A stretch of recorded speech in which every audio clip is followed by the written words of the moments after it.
नमस्कार। आज भारत की महान स्त्रियों के बारे में बात करेंगे, जिसमें एक बहुत बड़ा नाम है सती अनसुईया का। एक बार ब्रह्मा, विष्णु और महेश तीनों की पत्नियां आपस में बैठी बातें कर रही थीं। तभी वहां पर नारद जी आए। नारद जी ने जब उन तीनों से वार्ता का विषय पूछा तो विष्णु पत्नी लक्ष्मी जी बोली, हम पतिव्रता नारियों के बारे में बात कर रहे हैं। जानती हो पतिव्रता का अर्थ क्या होता है? नारद जी बोले, पतिव्रता उस नारी को कहते हैं जो अपने पति के अलावा सपने में भी पर पुरुष का ध्यान नहीं करती। हाँ हाँ, हमें मालूम है, शिव जी की पत्नी पार्वती बोली, और इसीलिए हमारा दावा है कि हम तीनों से बढ़कर दूसरी कोई नारी नहीं है। नारद जी हंसकर बोले, अभी लगता है तुमने पूरी दुनिया को देखा नहीं है, नहीं तो तुम ऐसा नहीं कहती। मृत्यु लोक में भी ऐसी महान पतिव्रता स्त्रियां हैं जो किसी भी दृष्टि में आपसे कम नहीं हैं। देवर्षि, आप किसी एक का नाम तो बताइए। ब्रह्मा जी की पत्नी सरस्वती बोली, ये कौन सी बड़ी बात है? पृथ्वी पर महर्षि अत्रि की पत्नी अनसुईया को देख लो। वो तो नारद जी नारायण नारायण भजते हुए चले गए, लेकिन अनसुईया के सतीत्व की प्रशंसा सुनकर तीनों देव पत्नियां ये सोचने लगी कि अनसुईया का पतिव्रत धर्म को हमें नष्ट करना है, उसको धर्म भ्रष्ट करना है। तीनों ने अपने अपने पतियों पर दबाव डाला। सरस्वती ने ब्रह्मा से, लक्ष्मी ने विष्णु से और पार्वती ने शिव से अपनी अपनी मनोकामना बताई। तीनों देवों ने उन्हें समझाया कि ऋषि पत्नी अनसुईया का मंगल करने का विचार त्याग दें, लेकिन वो नहीं मानी, त्रियाहट है। वे तीनों ब्राह्मण का वेश धारण करके पृथ्वी पर ऋषि अत्रि की परन कुटी पर पहुंच जाते हैं। अब भिक्षा के लिए आवाज लगाते हैं। ऋषि अत्रि उस समय वहां नहीं थे, इसलिए उनकी पत्नी अनसुईया जी एक पात्र में अनाज लेकर उन्हें देने के लिए कुटी के द्वार पर आती हैं, किंतु तीनों साधुओं ने भिक्षा लेने से इनकार कर दिया। अनसुईया ने सशंकित होकर पूछा, अपराध क्षमा हो महात्मन, आप लोग मेरी भिक्षा को अस्वीकार क्यों कर रहे हैं? देवी, हमें भिक्षा नहीं चाहिए। अगर तुम हम पर श्रद्धा रखती हो तो हमारी पवित्र आत्माओं की तुष्टि के लिए हमें इच्छा भोजन कराओ। अनसुईया जानती थी इच्छा भोजन का मतलब क्या है। इसमें उन्हें उनकी इच्छा के अनुसार भोजन कराना होगा और उनकी हर बात को मानना होगा। वह बड़ी दुविधा में पड़ गई। दूसरी ओर द्वार पर आए साधुओं को खाली हाथ भेजती है तो धर्म जाता है। अतः वह बोली, जैसी आपकी इच्छा, आप लोग नदी पर स्नान करिए, मैं भोजन बनाकर तैयार रखती हूँ। अनसुईया की बात मानकर वे तीनों नदी में स्नान करने चले गए। जब स्नान करके वापस लौटे तब तक अनसुईया ने खाना बना लिया था। अनसुईया ने गंगा जल छिड़क कर फर्श पर कुश का आसन बिछाया। भोजन का पात्र लाने के लिए जैसे ही वे अंदर जाने लगी, एक साधु ने रोककर कहा, सुनो देवी, आज्ञा देव। हाथ जोड़कर अनसुईया जी पूछती हैं, तुम निर्वसन होकर भोजन परोसोगी तभी हम भोजन करेंगे। ये सुनकर अनसुईया धर्म संकट में पड़ गई। निर्वसन यानी नग्न होकर ऐसा करती है तो धर्म नष्ट होता है, और भोजन कराने से इनकार करती है तो वचन भंग होता है। दोनों स्थितियों में वो पाप की भागी है। लेकिन बहुत सोच विचार कर अंत में उसने युक्ति सोची। जैसी आज्ञा दें कहकर अनसुईया अंदर चली गई। अपने सतीत्व के प्रताप से उसने जान लिया कि ये कोई साधारण संत नहीं है, बल्कि ब्रह्मा, विष्णु, महेश साधुओं का वेश धारण करके उसके सती धर्म की परीक्षा लेने के लिए आए हैं।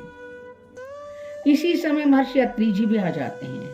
अनसुईया ने तुरंत एक पात्र में जल लिया, अपने पति के दोनों चरण धोए और उसी जल को चुल्लू में भरकर कहती है, यदि मेरा सतीत्व शुद्ध और तेजोमय है तो आप तीनों साधु शिशुओं के रूप में परिवर्तित हो जाएं। जैसे उसने वो जल तीनों साधुओं पर छिड़का, वो छोटे छोटे बच्चे बन गए। तब अनसुईया ने सभी वस्त्र उतार कर उनको भोजन परोसा और वो सामने आ गई। ब्रह्मा विष्णु महेश ने अपने वास्तविक रूप पाने के लिए बहुत शक्ति लगाई, लेकिन अनसुईया के सतीत्व के प्रताप के सामने उनकी नहीं चली।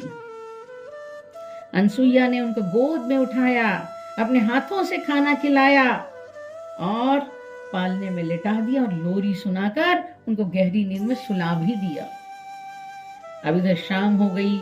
जब तीनों देव वापस नहीं आए तो सरस्वती, लक्ष्मी और पार्वती तीनों बड़ी चिंतित हुई। वे चारों और अपने पतियों को खोजती हैं, लेकिन पति मिलते नहीं।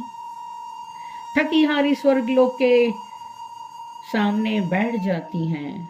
तभी देवर्षि नारद जी वहां से आते हैं। उनको सब कुछ मालूम था, लेकिन फिर भी पूछते हैं कि तुम लोग उदास क्यों हो।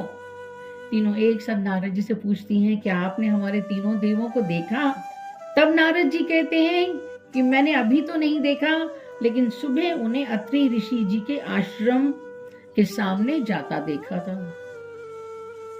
वे तो हम भी जानती हैं, वे अनसुईया के सतीत्व का भ्रम तोड़ने के लिए गए थे, किंतु इतना छोटा सा काम और इतना समय लग गया। और वो तो त्रिदेव हैं।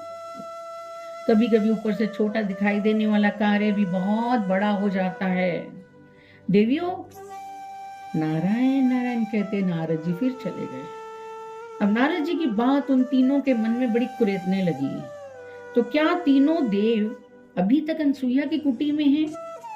इतनी देर तक वे भला वहां क्यों रुकेंगे? तो भी चलकर देखने में क्या हर्ष है। तीनों अपने वास्तविक रूप में पृथ्वी पर आई। महर्षि अत्रि जी की कुटी पर पहुंचकर उन्होंने अनसुईया का आवाज दी। अनसुईया बाहर निकली और उन्हें देखकर बहुत खुश हुई। आज साक्षात महादेवियों के चरण इस कुटिया में पड़ गए। अहो भाग्य है मेरा, आज मुझ जैसी सौभाग्यशाली इस पृथ्वी पर कोई नहीं है। वार्तालाप में अधिक समय न गंवाकर देवियों ने पूछा, क्या आपने हमारे तीनों देवों को कहीं देखा है? वो कहती हैं, इसीलिए तो मैं अपने भाग्य का बखान कर रही हूँ। तीनों देवता यहीं पर हैं। अनसुईया उन्हें अंदर ले जाती और पालने की तरफ इशारा करके बोलती है। सरस्वती, लक्ष्मी, पार्वती ने जो ही पालने में देखा और उनका मुख लज्जा से डूब गया। तीनों देव बच्चों के रूप में नग्न पालने में सो रहे हैं। इसी समय वे तीनों जाग गए।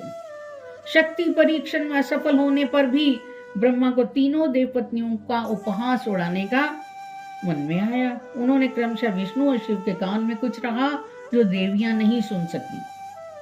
अनसुईया बोली, इन्होंने मेरे सतीत्व की परीक्षा लेनी चाहिए थी, सो मुझे विवश होकर इनकी इच्छा की पूर्ति के लिए इनको बच्चों के रूप में बदलना पड़ा। अब आप लोग अपने अपने पति को पहचान लो। देवियां संकट में पड़ गई। तीनों शिशुओं का रंग रूप एक सा, कौन ब्रह्मा है, कौन विष्णु है, कौन महेश है, कहना बहुत मुश्किल था। तीनों अपने पतियों को पहचानने की कोशिश करने लगी, लेकिन उनको सफलता नहीं मिली। उनकी बुद्धि चकरा गई। अंत में तीनों देवी ने अनसुईया जी से प्रार्थना की कि वे तीनों देवों को उनका वास्तविक रूप प्रदान करें। अनसुईया ने भी एक शर्त रखी, इन तीनों को मैंने अपने बच्चों की तरह गोद में बिठाकर खिलाया है, अतः इसके बदले में इन्हें मेरे बच्चे की तरह किसी न किसी रूप में कुछ काल तक मेरे पास रहना होगा। हार कर उन सब अनसुईया की यह शर्त स्वीकार करनी पड़ी, किंतु अलग अलग रूप में अनसुईया के पास रहने की बजाय तीनों देवताओं ने अपने मिश्रित रूप में एक शरीर धारण करके जन्म लिया। इन तीनों मुखों वाले देवता का नाम पड़ा दत्तात्रेय। दत्तात्रेय के तीनों मुखों में से मध्य का मुख विष्णु का था, दाहिनी ओर भगवान शंकर और बाईं ओर ब्रह्मा जी। अपने पति का चरण जल छिड़ककर सती अनसुईया ने उन तीनों को पुण्य अपने वास्तविक रूप में ला दिया। सबसे महान देवी देवताओं को भी नतमस्तक होना पड़ता है। धन्य है सती अनसुईया।